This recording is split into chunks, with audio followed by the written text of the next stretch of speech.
Hey there, great to see everybody. I'm Tim Boyum. Let's get right to it. Another busy day in politics. We'll have that Governor Cooper interview in just a moment. But first, it is done. The tax reform bill the Republicans in Congress have been wrangling on for most of the fall has been passed. President Donald Trump celebrated at the White House the first major piece of legislation of his administration.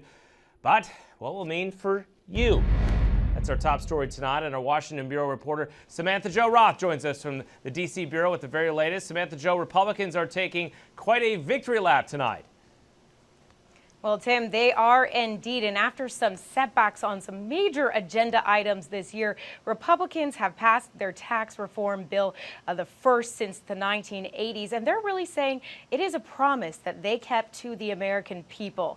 Now, at the White House, congressional Republicans flanking the president and vice president taking that victory lap this afternoon.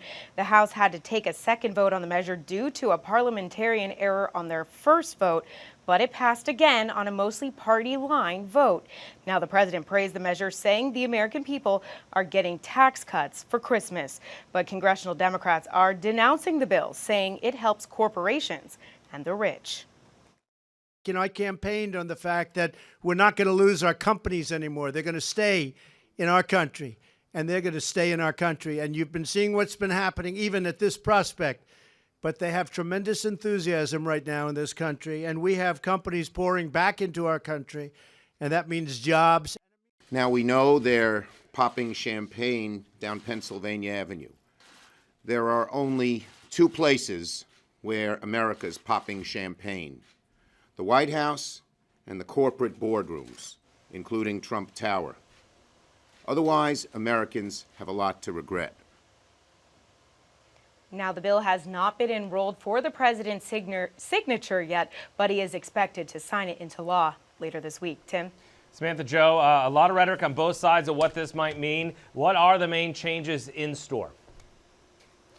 Well, for taxpayers, tax rates go down initially. We're going to see a bigger standard deduction. It's that part that you automatically take off your tax bill.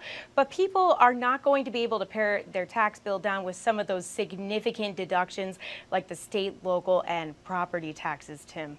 All right, and some of that depends on what state you're in and how they handle that as well. Is it fair to say the big changes, the tax system, are designed to help big businesses? Well, big businesses certainly will benefit. We see those individual rates expire in 2025, but for big businesses, corporations, they are permanent, which really shows that it is very beneficial for them. Of course, the big question about the deficit as well. Some Republicans trying to say these tax cuts are basically going to pay for themselves. Is that true?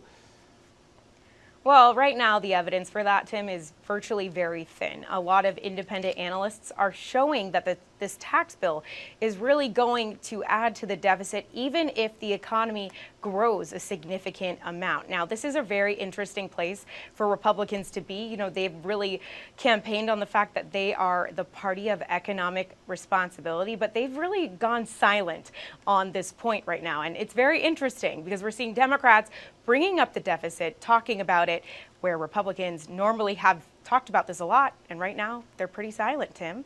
Our Washington Bureau reporter Samantha-Jo, who deserves some time off after this week. Thank you so much. Thanks, Tim.